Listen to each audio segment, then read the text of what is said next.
Noah Webster is here, and he's gonna, I don't know how long you guys got, but he's gonna read this whole damn dictionary to us. Drake/Noah, you are on, sir. Hi. Thanks for coming. Hi, I'm Noah Webster. Many of you know me as a dictionary that I created about 200 years ago. Today we'll be talking about the alphabet, how it was formed about 4,000 years ago in the Mideast, about the letters, about how each letter was formed physically and sound-wise. On top of that, we'll be talking about how our language has changed over time and how all this was written on paper over the years, from Egyptian papyrus all the way, thank you, all the way to getting corrected about your microphone. Is that too much? That's too much. Is that better? Yes. Thank you. From Egyptian papyrus to your keyboard and everything in between. So a little briefly, a bit about me, and then we'll the Wayback Machine. I was born in 1758 in Connecticut, went to Yale, became a grammar school teacher, and wrote a grammar book and spelling book. And then I got involved in founding one of the first newspapers in America. After that, I got involved became a lawyer with copyright laws. And then in 1807, I had the idea of writing my own dictionary. That is, I wanted to be a lexicographer. In order to do that, I had to study 26 different languages, and it took me 21 years to 1828 to make my dictionary called American Dictionary of the English Language. It was a pictorial dictionary. It had 70,000 entries, and 6,000 of them were biblical references. And I decided to make my own spelling, make our own spellings for words. Instead of taking the British way of doing it, we wanted to make our own, to form our own country, and America first. So we had theater for theater, honor was changed. From honor, center was changed, words, colors like this. And just to make things a little bit more relevant to you, I decided to have references for the villages. The villages, a sprawling retirement community in Central Florida, with its motto being America's friendliest hometown, except when traveling through roundabouts and having any kind of political discussion with anybody. So, let's go in the Wayback Machine and on how the alphabet was made. A lot of things to know. One of them, the Proto-Sinaitic, which is in the Sinai region, the Phoenician, that developed the modern alphabet, really. The Greek, actually they were the forerunners of it. The Greeks, the Romans, and our modern day script. In order to start, we need to know where all this started from. This concerns the out of Africa theory, way back about 200,000 years ago, when our ancestor, Homo erectus, upright man, left Africa, was able to go through the Savannah area, the Sahara, which became the Savannah, and settle in the Levant region, which is modern day Israel, Jordan, Lebanon, Syria, and Palestine. Why? Because the climate was moderate, lived by the sea, the land was fertile, and later on in the Mesopotamia area between the Tigris and Euphrates, rivers known as the cradle of civilization. Later on, we came around, our species, and followed Homo erectus, that is, took the same route about 70,000 to 100,000 years ago, and besides settling in this area, we then traveled around the world to settle it. So this area is important, known as the Levant. And the first up we're going to talk about is the Sumerian civilization, or the ancient Babylon civilization that lived, that was around about 3500 BC. They wrote on clay tablets, with a stylus, making these kind of marks called pictographs or rebuses, which are one-on-one relationships, like one symbol for a table, one symbol for a bed, one symbol for a chair. And in ancient Babylonia, about 3,500 years ago. For instance, a star would look like this, a stream would look like this, barley, a bowl. This is a one-on-one thing that they did. Clearly, this is not an efficient way of communication because there are so many different objects to name. So, this was fine for them, and a good way of counting for them using base 60.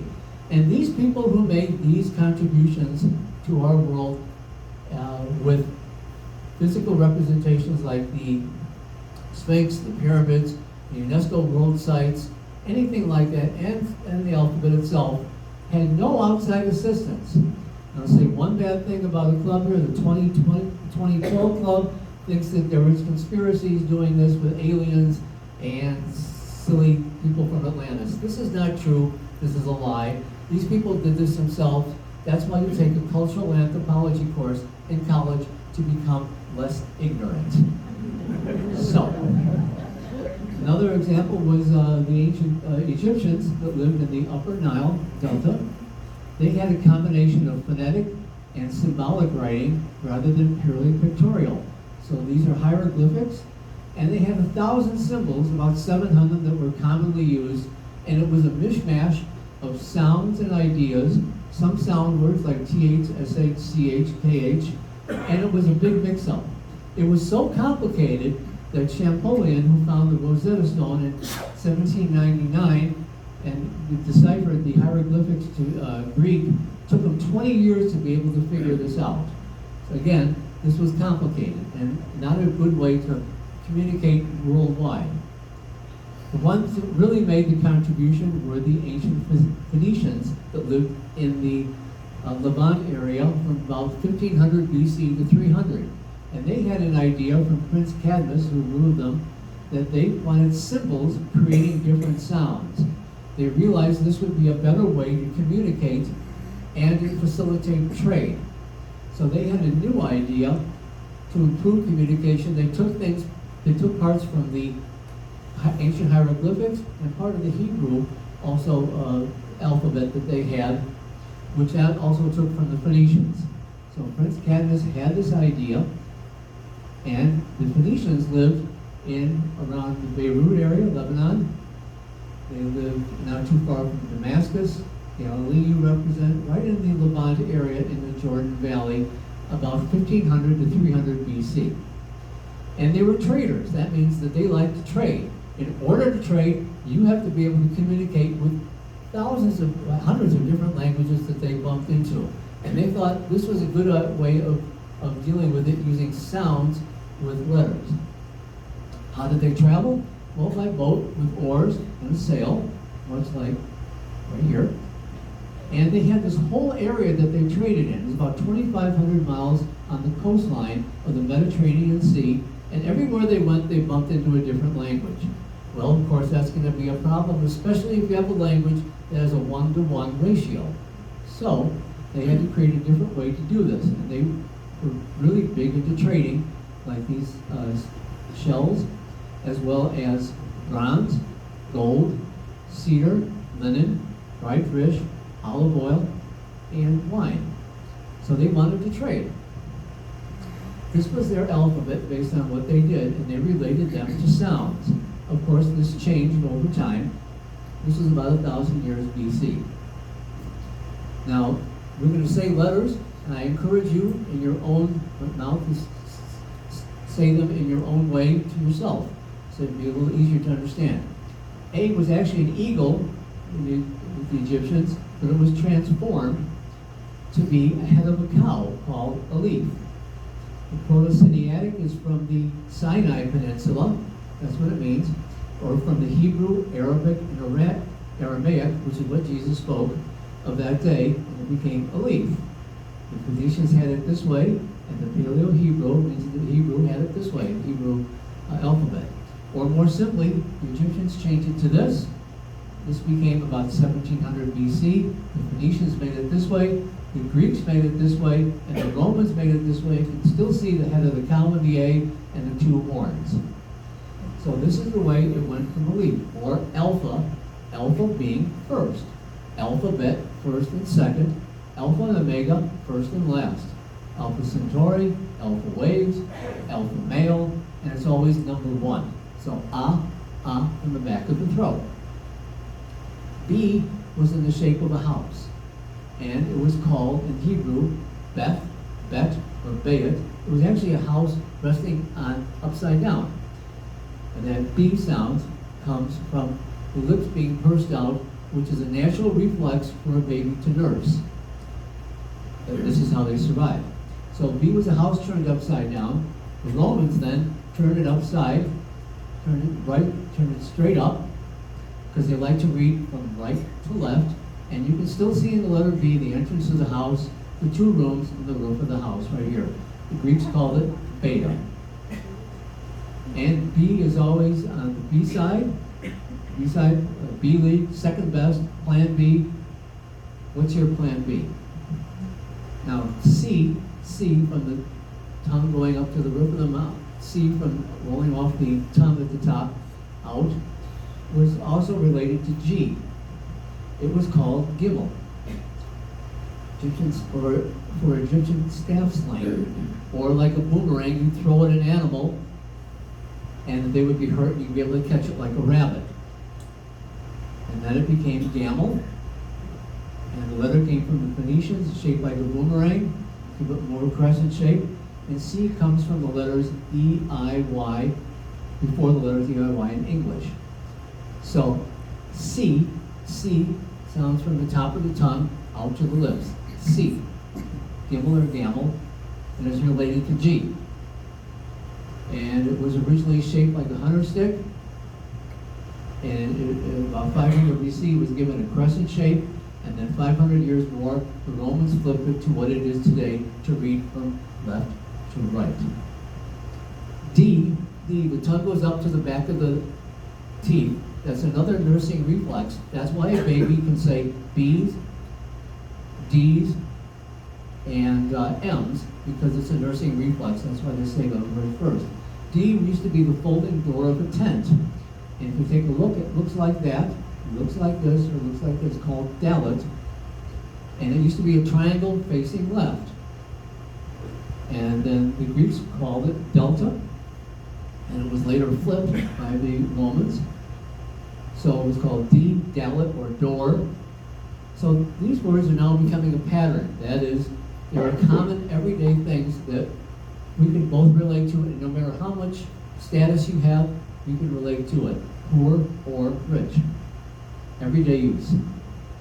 E from the back of the throat, forced out, was a hieroglyph representing a human figure with his arms raised up, representing joy or jubilation in Egyptian. So E is really a person with two arms and a leg sticking out, and it represents joy or rejoice. Let's take a look. E looked like a stick figure of a human with two arms and one leg, and then the Greeks flipped it and they changed the pronunciation to the E. So that's how you get the E, the person's body and a leg and an arm and another arm. Let's take a look. E was pronounced as H in the Semitic language, which is the Hebrew, Arabic, and Aramaic language. We pronounce hey, and we still get this today. Hey, it's really an E, 1, 2, 3, and the body of an E, 1, 2, 3. F was forced out from your front teeth. That's how you make the sound. It resembled a snake around 3000 BC, and it lost its snake-like characteristics and became a vertical line with a crossbar. The Greeks called it digamma, and the Romans made it look more geometric shape and changed the sound to F. This is all related to U's and W's. It was preserved in Latin writing because the Romans needed a sign for their consonant F. Digamma, F. Like a fizz. G was invented by Spurius Ruga, who was in Rome, and is related to the C. It was pronounced Gimel, Gamel, or Gamma. You can have a soft G as a gentle giant, a hard G, gate, gossip. Let's take a look more at the G. G is really a C. You can see the C in a G, and the Romans added this here. The Greeks called it Zeta, and it had more of a Z sound to it, or Gimel. And the straight lines became curved with this present-day curved shape. So this is how G took its shape, from a C.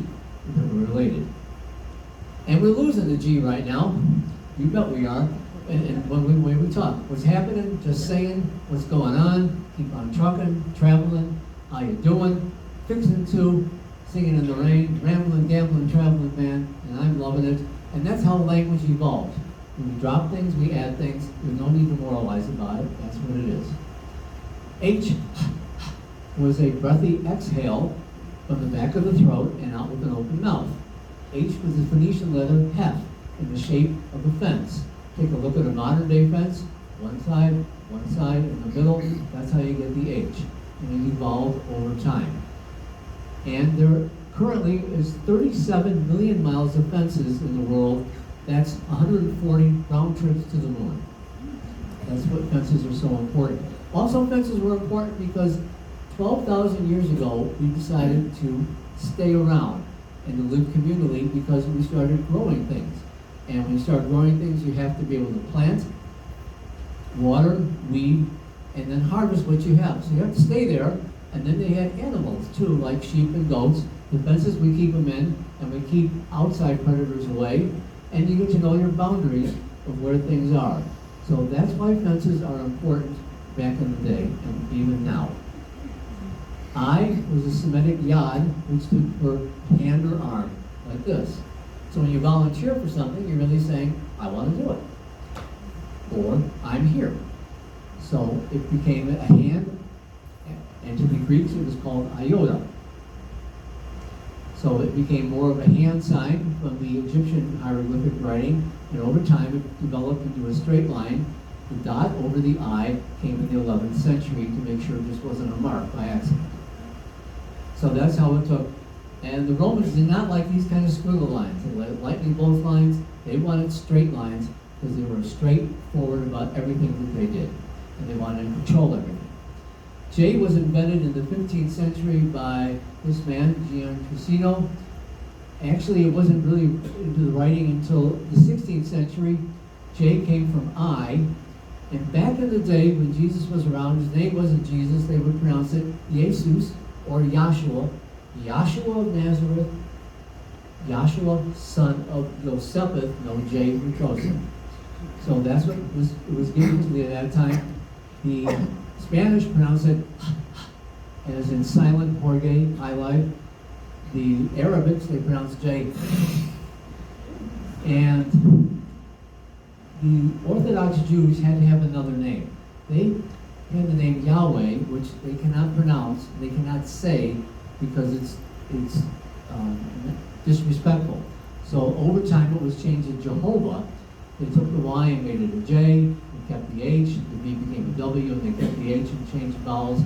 And that's why they're able to get away with saying this. Jehovah, Jehovah's Witnesses, was in relation to this. So the J was really an I, J from the center of the palace. K sounds like it's calf, which translated into palm of the hand. You take your right hand, you draw a line down your middle finger, and the two lines coming out, your index finger and thumb, become the K. Pretty simple. And K could sound funny, or it could sound like I'm insulting you. If I go, that doesn't sound very nice, does it? But it could sound funny. That's why comedians use this, and it changed over time to backwards to capital with the Greeks and to this here. So the C sound is still used by comedians to get laughs. Think of all the silly words starting and ending with C. C's and K's have the same kind of sounding, so that's why some swear words have that at the end of them. And we have comics, clown, cuckoo, klutz, and a whole bunch of other ones that sound kind of silly at the same time. Was from the Phoenician calf. L, tongue has to go up to the top of the teeth. L is called lamed, which is a cattle prod. The Greeks called it lambda, and it looks like a cattle prod like this because that's what you need to do to control your animals. And of course the Romans straightened it out and made a curve to it. Now I have a reference to lambda. I call lame, L-A-M-E, and I have a reference, so I'll read you the definition. Lame. Any song on WVLG and lame any article written by the Daily Sun. That was my definition of it. Anyway, M, it comes from the lips. It's kind of an inward humming sound. It was from the Semitic mem, or mu for the Greeks. It used to be a wave with ripples on it, and this was turned into zigzags and flipped to become M, from the Semitic mem, an inward kind of humming. Now, babies' first words, as discussed, were ma, da, ba. So babies are put in car seats, and they go all over town, and they see ubiquitous signs everywhere. And so what they know how to pronounce is this: ma, da, no. It wouldn't be Crocs. Imagine it'd be Croc. You want to go to eat at Crocs? Does that sound like an appealing place to eat? Absolutely not. So that's why they kept it this way. So, okay, N was the same kind of thing as M. N from the center of the throat outwards, and the tongue can be compressed. N originally looked like a small ripple on top of a larger one and stood for a cobra or a snake. It was given the N sound and represented fish, or the word new or none. And originates from the Phoenician letter nun, representing a fish. So N became a squiggle, and then turned into this, and the Romans made it the way it is. O was an earlier sign representing an eye, the eye of Horus. Horus would watch over the Egyptian pharaohs and be sure they were doing the right thing. So O, your mouth goes into the form of an O. And it looked like an eye right here. That would be the hieroglyphic of it. It turned into this. Let's just see more about this. Letter O came from the Egyptians, called I in Egyptian and Ayin by the Semites. The Phoenicians reduced it to deleting only the pupil's outline. That's how O came about. P was meant from the lips, pursed out. P. It came from sign for mouth. That's what you say it with, because the lips are pursed. The Greeks named it pi, originating from the letter P. So that's how we get circumference of a circle using that term. The P used to be backwards, and of course it was flipped. Pi. And Q has a QU sound to it, or a KW sound to it. It was originally represented as a symbol of quaff. It could have been the tail of a monkey, a ball of wool, or in the Hebrew, turned around or laid on its side, so it looks like the setting sun, which is what you need to know when you need to come on Fridays for Sabbath to get home before that happens. Cough, cough, quack, quack. It sounds like it was from the middle of the palate. Semitic quaff, which may have been an earlier sign representing the eye of a needle also. So that's how you get a needle being threaded. Somebody not know how to turn your phone off?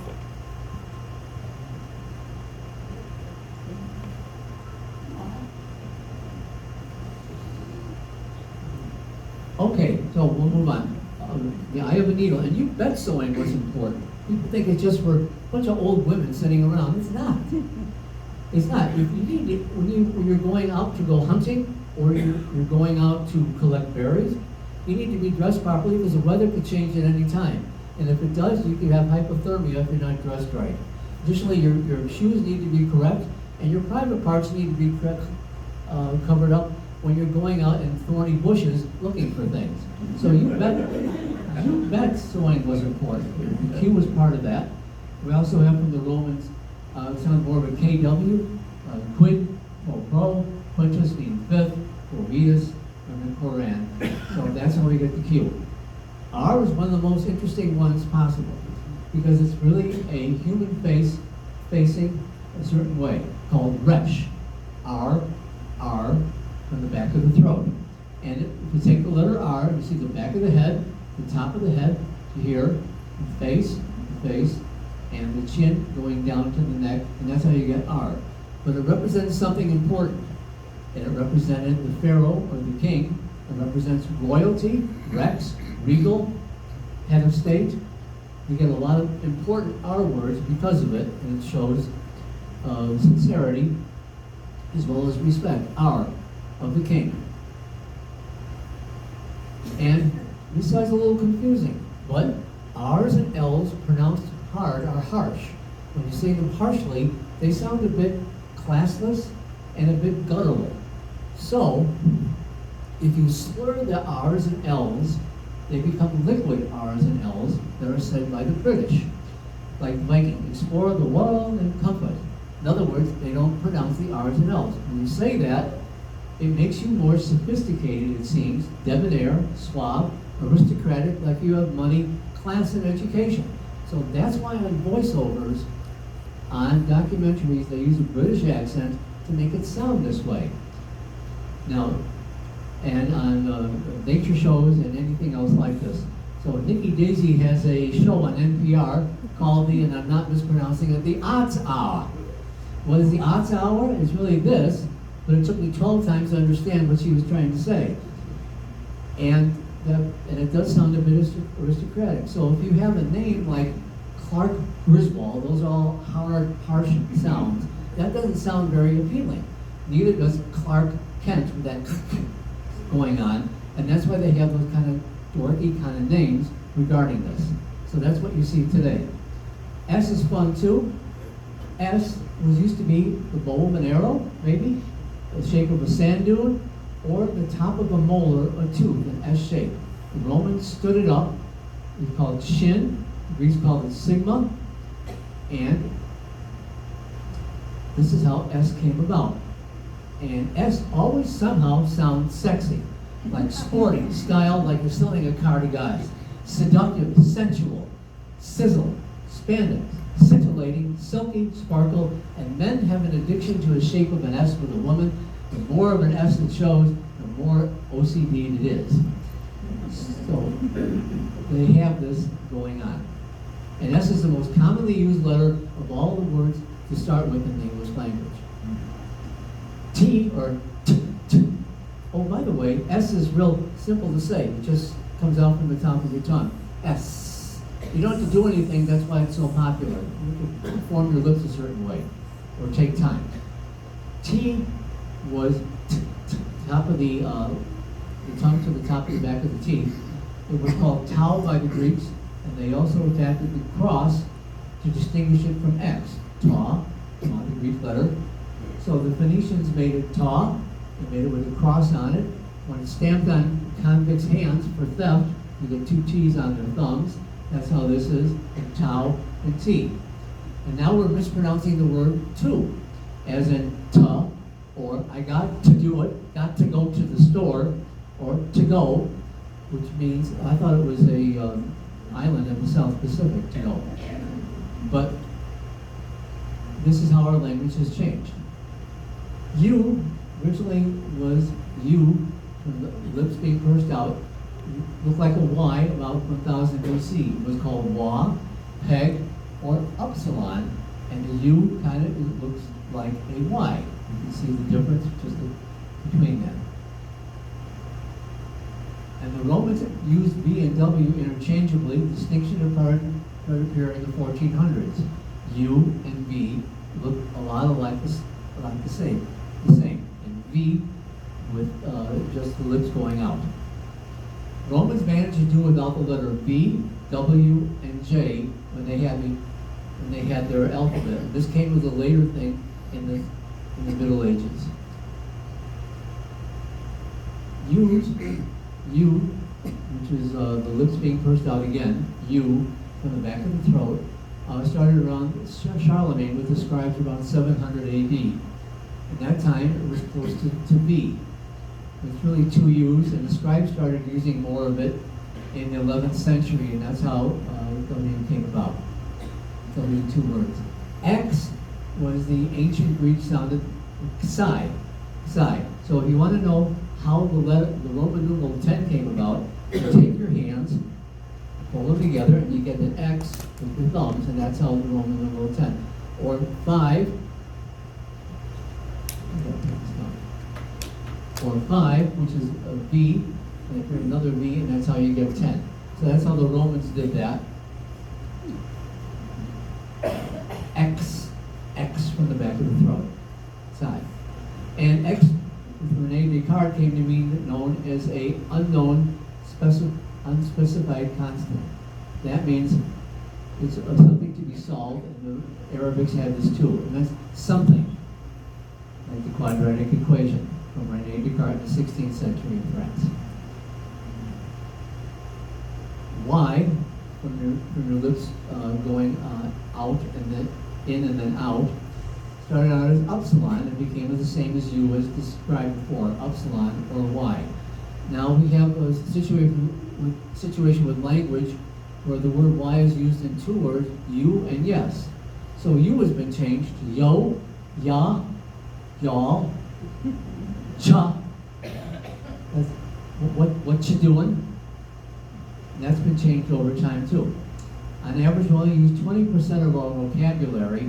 We know this about 30,000 words, but use only about 5,000 or 6,000 of them in regular talking. That's why crossword puzzles are so hard. So you has changed. Along with yes, another Y word. Yes is formal, yeah is informal. And some things need to be said formally.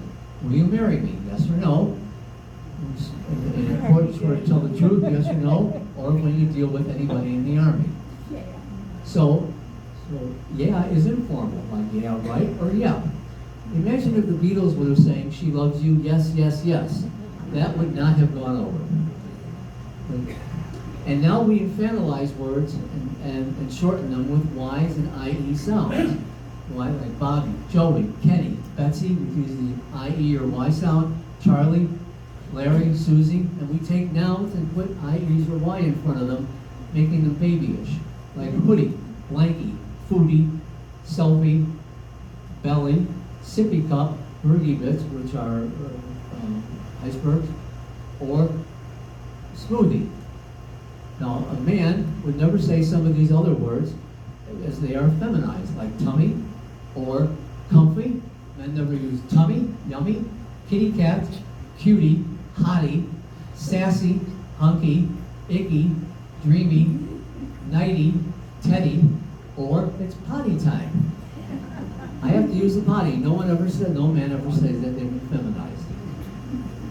Just an observation. And Z from the front of the teeth, it was originally looked like an axe, or the head of or a crown at the top of something, from Zayn, and it had a DZ sound. The Romans later on used Z much later on, or Zeta in the Greek. And so the Egyptian hieroglyphics, A, B, C, D, E, the Pro-Sinaitic, which was on the Sinai Peninsula, A, B, C, D, the ancient Hebrew, which got a lot of it from the Phoenicians, A, B, C, D, from the Phoenicians, same, C, D, E, about 1000 BC, and from the Greek, alpha, beta, gamma, delta, epsilon, which you know, and the Romans that you know. And the Cyrillic alphabet came in the 9th century when two brothers, Cyril and Methodius, made the Cyrillic alphabet in Bulgaria, which is really close to Greek, so it has a lot of Greek references to it, and that's spoken by these countries here, generally speaking. And if you always want to know, those old Soviet spacecraft had CCP on it. It's from Union of Soviet Socialist Republics, and that's what it stands for. Now, all this could be put on paper. So who invented paper? Which was really the ancient Egyptians. They took papyrus growing on the side of the Nile, cut it with the bronze knife, because they were in the Bronze Age. They cut the strip, and they light it horizontally and vertically, poured water on it, hammered it, let it dry to become papyrus. So what do you need to write down things for? Because you need to be able to go on, you need maps to be able to go to trade with people, to conquer people, and to get back home. And pharaohs needed to know spells, incantations, prayers, and rituals for them to be able to learn what they do and to be an effective pharaoh. And those are chiseled in their tombs, so the soul knows what to do when it's released from the body. As well as they need to know how much grain was in the granary, or people didn't live that long, who gets what when I pass on. That's why, and the scribes knew it, and there's only about 3 or 4% of them that were in the entire society there. So they had the Alexandria Library, about 40,000 to 70,000 scrolls there. This is idealized versions of it in that Alexandria Library. Alexandria is at the top near of Egypt, right by the Mediterranean Sea, and then not too far from the Delta. And the Romans took over the Egyptians in 30 BC. Romans conquered them. This is the time of Cleopatra, Mark Antony, Caesar. And they took over the lucrative papyrus trade. And the Romans were serious about this, and they had libraries. You go to Ephesus in Western Turkey, this library there is still partially still standing with the facade, had 12,000 scrolls in it. And when an incident happened here, back when the Apostle Paul was speaking to the Ephesians, he came to the amphitheater but was shouted down by people who sold these trinkets, which were stone idols of the Roman gods. And he got shouted down, so he had to go back and write a letter, and that's how you get the letter to the Ephesians. Now, so there are 28 libraries in their empire, and learned men, which were not only white, but had a lot of money, and they could read, were involved in this. In 79 AD, Vesuvius erupted and buried Herculaneum and Pompeii, two Roman cities. And what was first taken out of Herculaneum was the scrolls. Because what would you take out if you had a fire or a flood? Important paperwork they took out. And they are now called the Herculaneum scrolls, and they were saved, and we're using AI to try to decipher what's inside. This is a form of archaeology. Also shown in the Getty Museum in Venezuela, and here with us. In 300 AD, the Roman Empire started to fall. They were attacked by the Goths, which were in North Europe, or the Vandals, and came down. So the papyrus trade was stopped. And the whole Roman Empire then was starting to crumble and fall apart because they couldn't take care of it, they were being invaded. So this whole Roman Empire was 2 million square miles and had 40 million people in it. So all the things that the Romans did to make the world perfect all disintegrated over hundreds of years. This led to the Dark Ages into the medieval times. So the papyrus trade was gone, so what did they use instead to put letters on? They made parchment, which is leather or sheepskin, sometimes even called vellum. They would stretch it, put it on a rack, sand it, smooth it, and cut this up into pages. The line down the middle would be the spine of the animal or the spine of a book. And scribes would write on this. It might take a monk 7 or 8 hours just to make one page with this, with the lettering and even the fancy artwork on it. So 1 page a day. That's why they were very expensive, because it was a commodity that was hard to reproduce. In the town Bruges in Belgium, they had operations here to make these kind of books, which were expensive, these parchment books that monks can write in Belgium. And they would use this kind of calligraphy to write that's very time consuming and costing a lot of money. And this was the kind of books that they were produced. They were so well done that they belong in museums. In addition, the malachite was brought from Central Europe. The blue was brought in from Afghanistan, and they had hammered gold in these things. These are precious works of art. It took a very long time to make. And the Chinese had an idea too. Let me go to a different part of the world here. Chinese had an idea of making paper. They used hemp and silk rags. They put them to kind of like boil down. They put them in fires to boil down, and then made a concoction here, a stew, so to speak. They let that dry to become sheets. They used the sheets to do this and to do this. And they made paper, and they made wooden blocks that they put ink on to stamp what they wanted to say. They had quite a number of books here, the Chinese did, for learned people that could be able to read and do this, about 200 BC.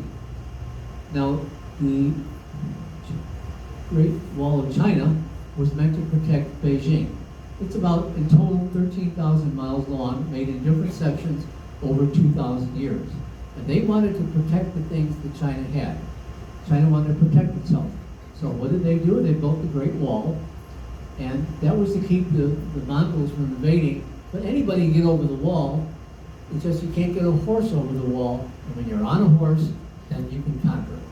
So that's why the wall was put up. It protected China and insulated it. It protected it with its silk trade. They made gunpowder. That was a secret they had, along with their religions like Confucianism, Taoism, Buddhism, and even their martial arts. And even to this day, we know very little about China. We only know, most people know about just two cities, Beijing and Shanghai. So the way the wall has kept working for them, and it's kept their secrets until about 600 AD, when they were on the Silk Road. One of their caravans was robbed, and who took it were the Islamic people. And they found out about how they made paper from the Chinese by robbing them this way. And they used bark from the mulberry tree. They used shavings, and they did it the same way. They cooked it down, they put it in a seed, and they made it into sheets. And this is part of the Islamic time period, the golden age of Islam, from 700 AD to 1300 AD. And they had 400 paper mills in this area that was kind of resembles a bit of the Roman Empire, but not as complex.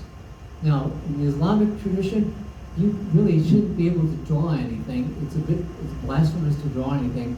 So the people of Islam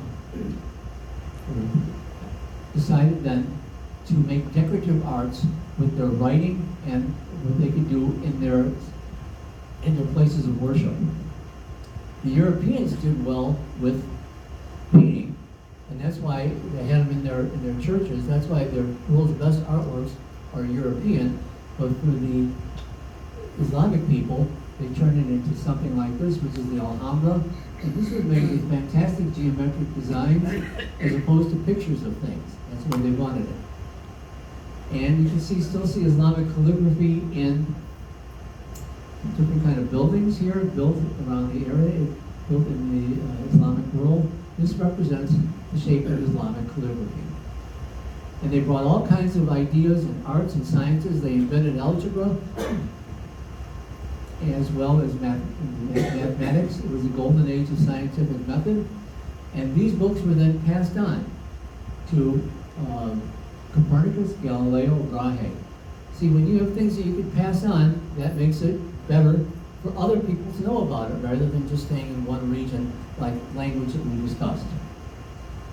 In 1455, Johann Gutenberg did not invent the printing press, he invented movable type. He poured molten lead into various shapes to make letters, looking like this, the movable type. And this revolutionized the way of printing was done.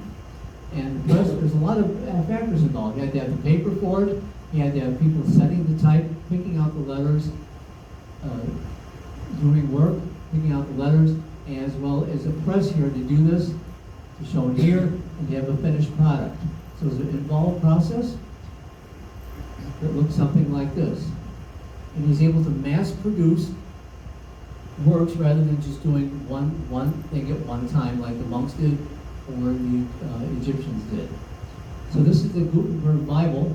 So what he did, he'd print these on paper, but to make it look like the real thing back from the Middle Ages, he would have somebody do scroll work around them, and that's how they made the Gutenberg Bible. It was mass produced, so it was looking like the real thing, but it was done in a factory type way.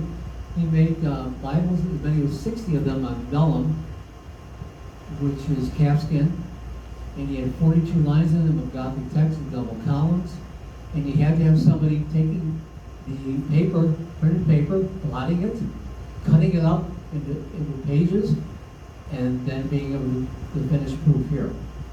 The punctuation marks came from the Middle Ages also, the comma period and question mark. So he was able to make these Bibles on a mass-produced work level, and this revolutionized the way that we able to obtain knowledge. Because of that, a lot of people, and when we get older, we need glasses. So, and when you didn't read things correctly, when you had them at a poor distance or poor lighting, you would need special lenses. And these lenses were created by the Dutch for reading way back in the Netherlands back in the day. And the lenses then, besides for reading in glasses, they turned into special lenses for microscopes, like Lewin hook. And if you put them in a different configuration, they become a telescope. Let's see how that, just take 1 minute with me to see how this, with the microscope, Lewin hook was able to see white blood cells, red blood cells, yeast cells, how to make bread, for instance, how to raise it, sperm cells, about reproductive ideas of how they move, and bacteria. Once you know about bacteria, that's a good thing, because then you can find ways to fight it. And if you can fight it, you can make people better. All you have to do is understand how this thing works, and the microscope helped out tremendously. And so did Galileo, the telescope did. Here he's looking at St. Mark's Square, and when he saw that there were moons of Jupiter, he knew right away that the Earth was not at the center of the solar system, rather the sun was. And it took the Catholic Church 200 years, 1820, to be able to officially recognize that, when all the world knows and already knew about it, and planets are being discovered because of these kind of laws. And that's the year the Inquisition stopped, in 1820. So, reading helped with these things, the knowledge that we have today, indirectly. Now, a little bit about numbers. They were really credited in the Nazca caves in India, in Western India. And let's go over some counting systems here. We use base 10 for money. Base 20 was used by the ancient Mayas, and they invented the zero back in the 4th century AD. And base 20 invented the zero. And who invented the base 60 was the ancient Babylons from the Mesopotamia area. And base 60 is real easy. You just take your hand and count where the lines go. 1, 2, 3, 4, 5, 6, 7, 8, 9, 10, 11, 12, or 12, 24, 36, 48, and 60. So that's base 60. We use base 60 with clocks.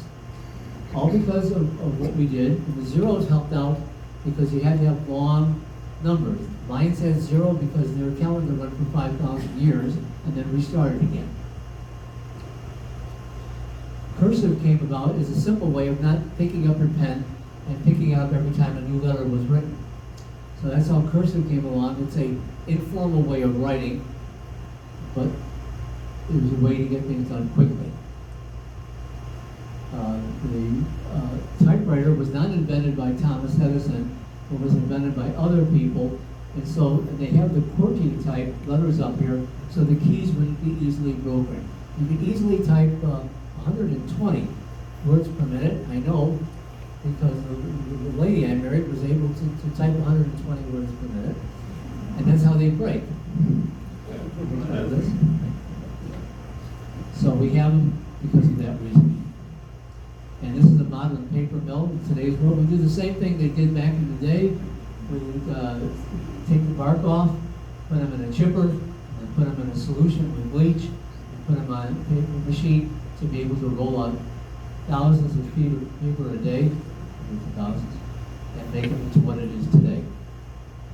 So this is the wonders of cultural anthropology. There was a problem that had to be solved. The problem was how to communicate effectively with other people who spoke different languages. Rather than a 1-to-1 ratio, it became how symbols stood for sounds, letter sounds. All life was problem solving, and that's how you know it, by taking cultural anthropology courses. So, the alphabet changed the world, and that is the end of my presentation. Thank you so much.